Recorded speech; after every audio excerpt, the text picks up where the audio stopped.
Hi, good morning. How are you? So, Merry Christmas. Today I thought I will share with you something that is important to me. And what I'd like to share with you is the reason I celebrate Christmas. Merry Christmas, by the way, to all of you. Why do I celebrate Christmas and why is Jesus important to me? Why do I celebrate Christmas and why is Jesus important to me? So today is Christmas Day, 2018, according to convention. Today is 2018 years since the birth of Christ, according to convention, according to the calendar. So it's a day for celebration. I have to say that I celebrate Christmas in a way that's quite different. I spend extra time in meditation, and I also spend extra time in reflection, and I try to be as alone as possible on Christmas Day. Of course, one celebrates with family and friends as well, and one does what one can to help those that are needy, poor, and suffering at the moment. So before I go into my reasons for saying Jesus is important to me, I'd like to give you a little background. I grew up in India. I was born to a Hindu family. My mother was a devout Hindu. My father came from partly a Sikh family and partly a Hindu family. I had many friends, many Muslim friends. My best friend, in fact, was a boy called Timur Hamid, who was from Afghanistan, and he was Muslim. I had Jewish friends, I had Parsi friends, Zoroastrian friends, and of course I had a lot of Christian friends as well. I also went to an Irish Christian missionary school where I was educated by Irish Christian missionary brothers. So you can see I had a very eclectic upbringing, particularly when it came to religion and also when it came to different traditions. One thing good about this in school was that there were so many holidays. The word holiday, as you know, means holy day, and so I had many reasons to experience these holy days, holidays, celebration, and ritual. So I was fascinated, of course, by the character referred to as Jesus Christ. Now, you do know, I'm sure, that Christ is not a last name. It is the same as the Greek word Christos, which means the anointed one, and it is also related to the Jewish word Messiah. So Jesus is often referred to as Jesus the Messiah or Jesus the Christ. So from a very young age I was fascinated by the story of Jesus. And as I grew up, I became even more interested in the story of Jesus, and later also in the story of Muhammad and Buddha and Rumi and many of the great messengers of truth or salvation or freedom over the centuries. So that's the background that I had as I grew up. And I always wondered about the meaning of the virgin birth, about resurrection, about phrases like I am the truth, I am the way, about phrases like before Abraham was, I am, about things like in my father's house there are many mansions, and much more.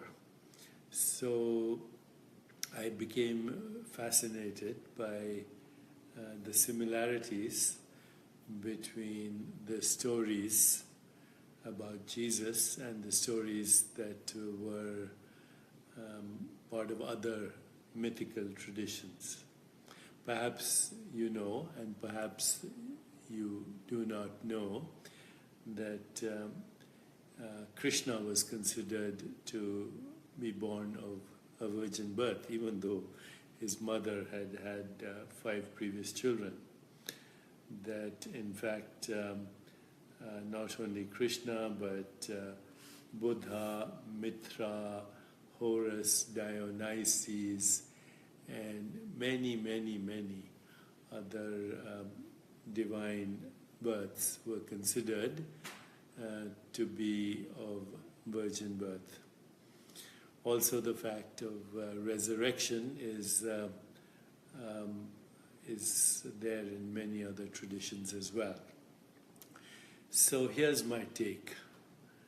The virgin birth actually signifies the birth of innocence, the birth of purity, the birth of the pure mind, the birth of the unconditioned mind. Death and resurrection is symbolic of the death of the conditioned mind and the resurrection of the pure mind, or the resurrection of the original mind, the original consciousness. I and the Father are one, to me is the same as the self of the individual and the self of the universe are one. Atman is Brahman. In my Father's house are many mansions. To me means we are multi-dimensional beings, and that our fundamental state is infinite possibilities, infinite creativity. And so I grew up to be very comfortable with the teachings of Jesus when he said, I and the Father are one, I am in you, you are in me. The awareness in me is the same as the awareness in you, and the awareness in me and the awareness in you is the awareness in which the whole universe is born and dies in an eternal now. In an eternal now. That which he called in his time the kingdom of heaven is a state of consciousness that we all have access to. So many years ago I wrote a book called The Third Jesus, and I also wrote a book called Jesus, the Story of Enlightenment. And basically what it does is it talks about the first Jesus as the historical Jesus that we know very little about, other than a few sentences from the historian Josephus, who lived at the historical time of Jesus. And the second Jesus is the theological Jesus, that is the basis of the Christian doctrine, theology. But the third Jesus is the one that's most interesting to me, because the third Jesus is a state of consciousness that we can all aspire to, going beyond the conditioned mind, knowing the transcendent being that is in me and in you, and is the same transcendent consciousness, and then going even beyond that to experience both local and non-local mind at the same time. There's a phrase common in Christianity, in Christian doctrine, I'm in this world but not of it. In this world is the immanence of consciousness, immanence of consciousness in space-time and matter, and not of this world is non-local being. So frequently referred to in other traditions as cosmic consciousness, to be in the world and not of it.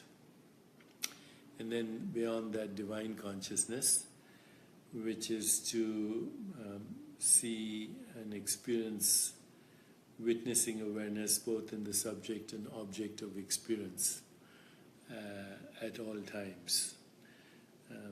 A sort of communion, the communion between you and me right now here, which is more than communication.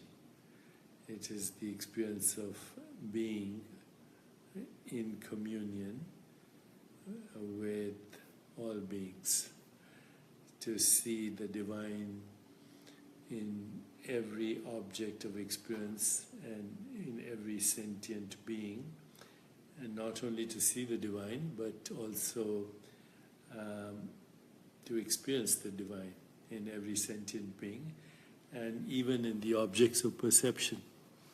So if you look at this object with the unconditioned mind, then you experience beauty.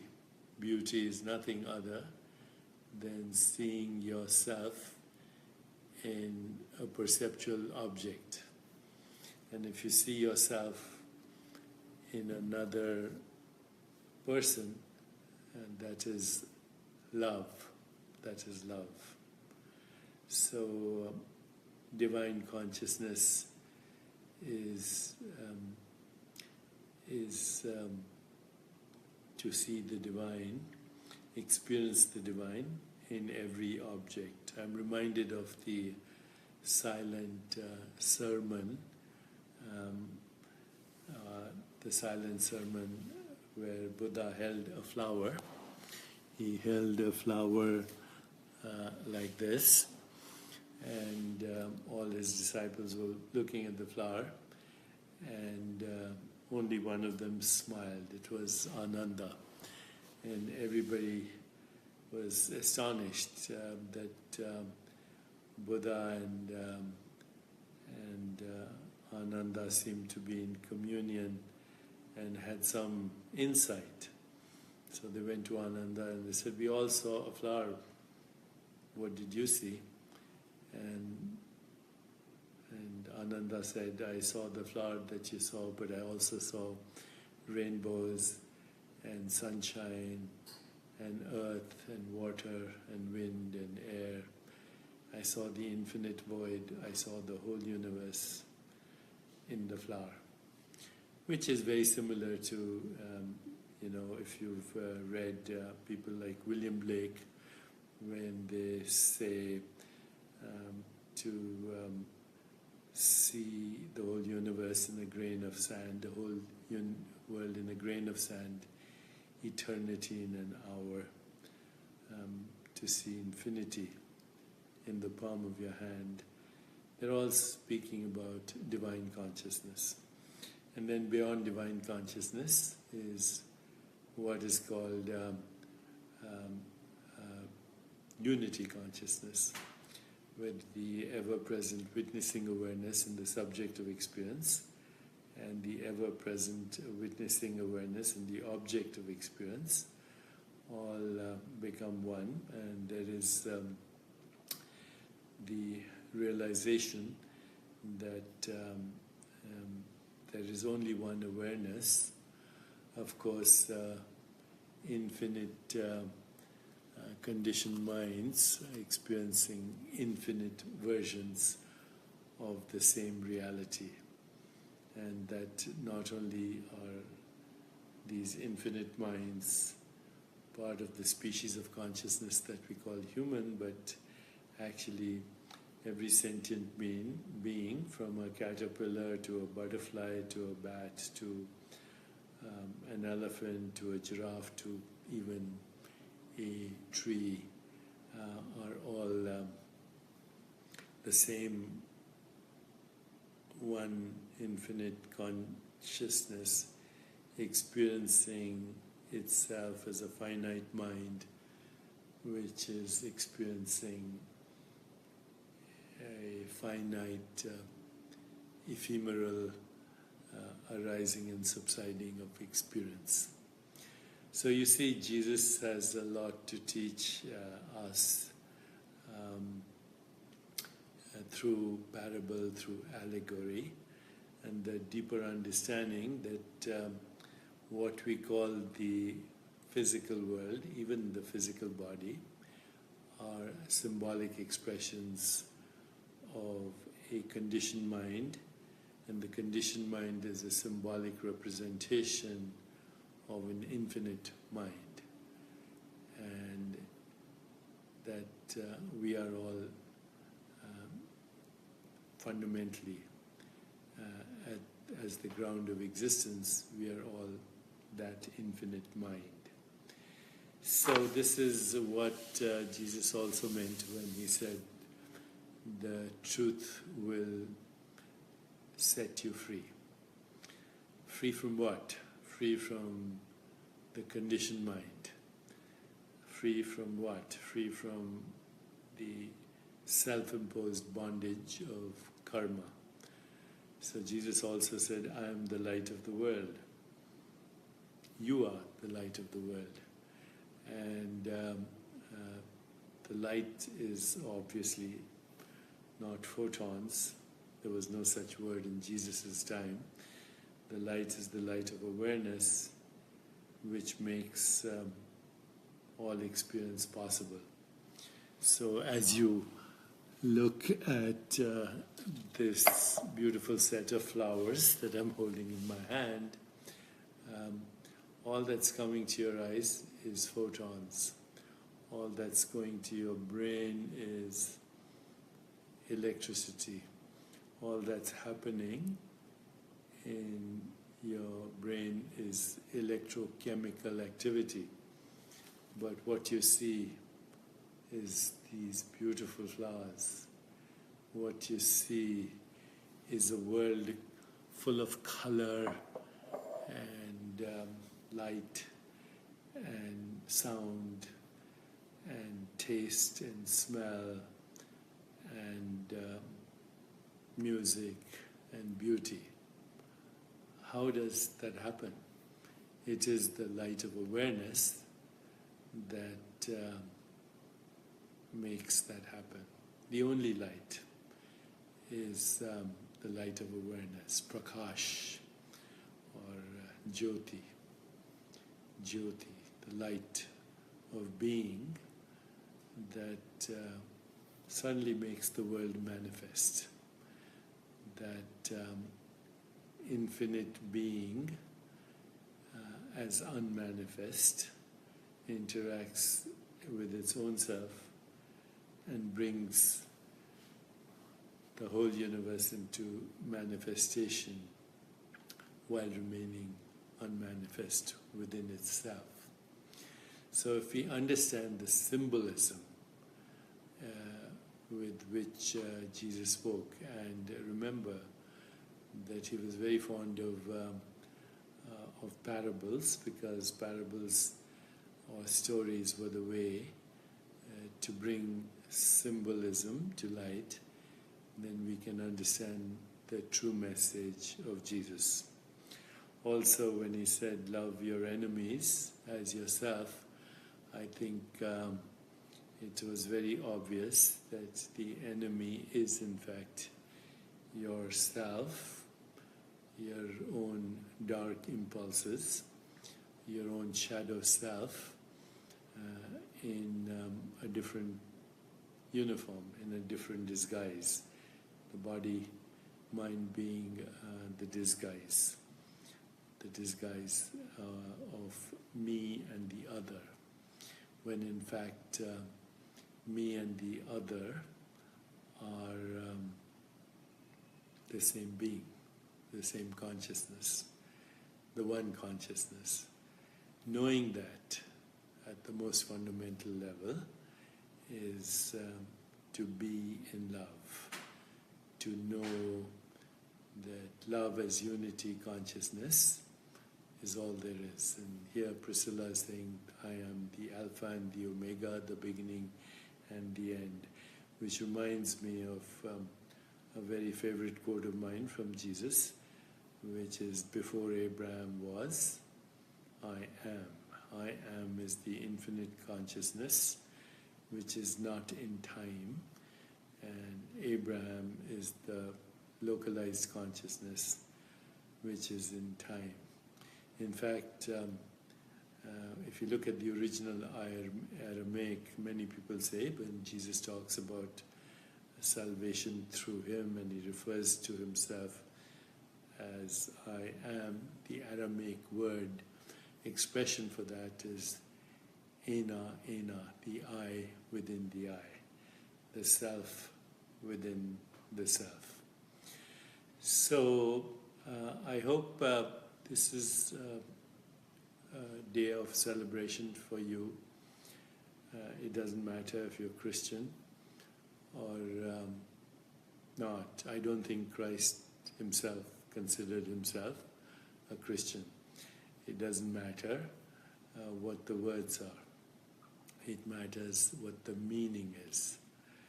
The Word was made into flesh, because the Word is the meaning behind an experience that creates the human constructs that we call everyday reality. So as long as you understand that the Word itself is an interpretation of experience in consciousness. It's the interpretation of consciousness experiencing itself. Then you can see how the Word creates all matter, all matter. The word flesh is symbolic of all things material. So these are my ruminations, my sharing with you today, and I hope that we can all aspire to consciousness that heals. Alexandra says, so hum. Yes, so hum also means I am. Ramanand Dikshit says this is Vedantic explanation. Yes, if you see behind me right there, that is Shiva riding the bull. And Shiva has many aspects: creation, maintenance, destruction, incubation, resurrection. The eternal theme of divinity. The eternal theme of divinity. In the deeper reality, that understanding that we are all members of one body, that we are all conditioned aspects of one mind, and that there is only the one mind. There is only the one consciousness. In other words, there is only God. There is only God. Om Namo Shivaya. Soham. I am. So, God bless. Celebrate the day, whether you're Christian or not. Celebrate that consciousness that heals, that is holy, that is whole, and that is healed.